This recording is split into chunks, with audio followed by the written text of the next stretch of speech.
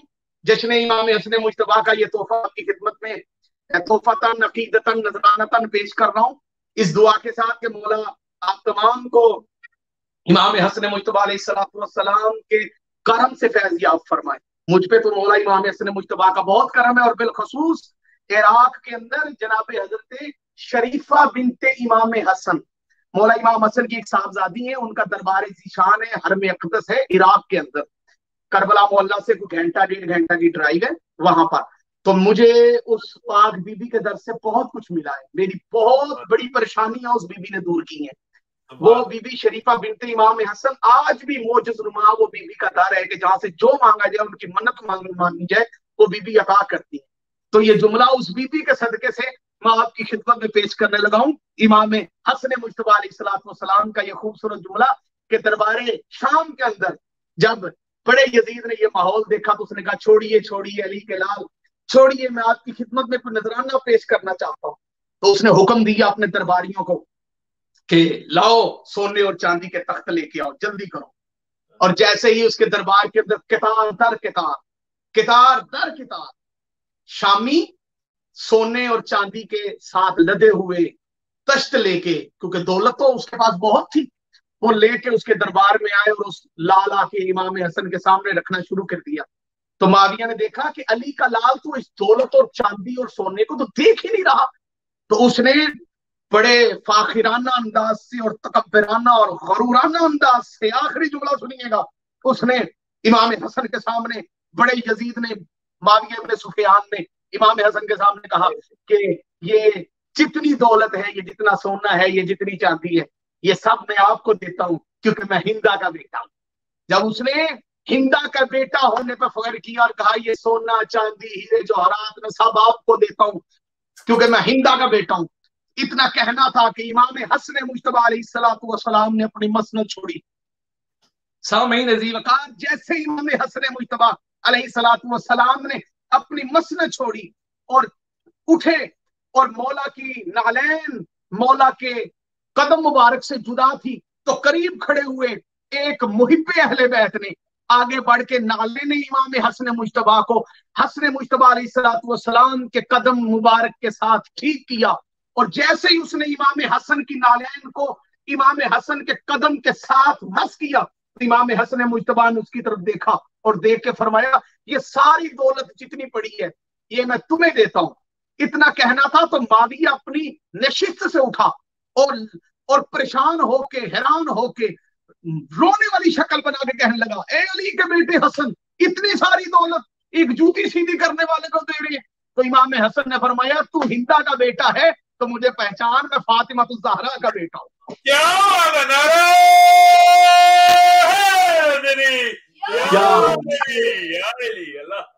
پہچان کہ میں فاطمہ الزہرا کا بیٹا ہوں. کون حسن؟ سعودی عرب کے نجس ٹکڑوں پہ پلنے والے مورخوں, کتاب دانوں, تم کہتے ہو کہ حسن خاموش امام تھے. حسن خاموش نہیں تھے, حسن ابن علی وہ تھے جنہوں نے دشمن کے دربار میں بھی علی علی کروایا ہے اور فاطمہ فاطمہ کروایا ہے. خداوند متعال کی بارگاہ میں دعا ہے کہ بطفیل محمد و اہل بیت محمد, بالخصوص آج کے اس پروگرام کا اہتمام کرنے والے, اس کو سننے والے, پسند کرنے والے امام حسن مجتبیٰ علیہ السلام کے تمام محبدار جو یہاں موجود ہیں, جو سن رہے ہیں یا بعد میں سنیں گے, مولا تمام کو ان کی نیتوں کے مطابق اجر عطا فرمائے. وما علینا الا البلاغ المبین. اللہم صلی علی محمد و آل محمد.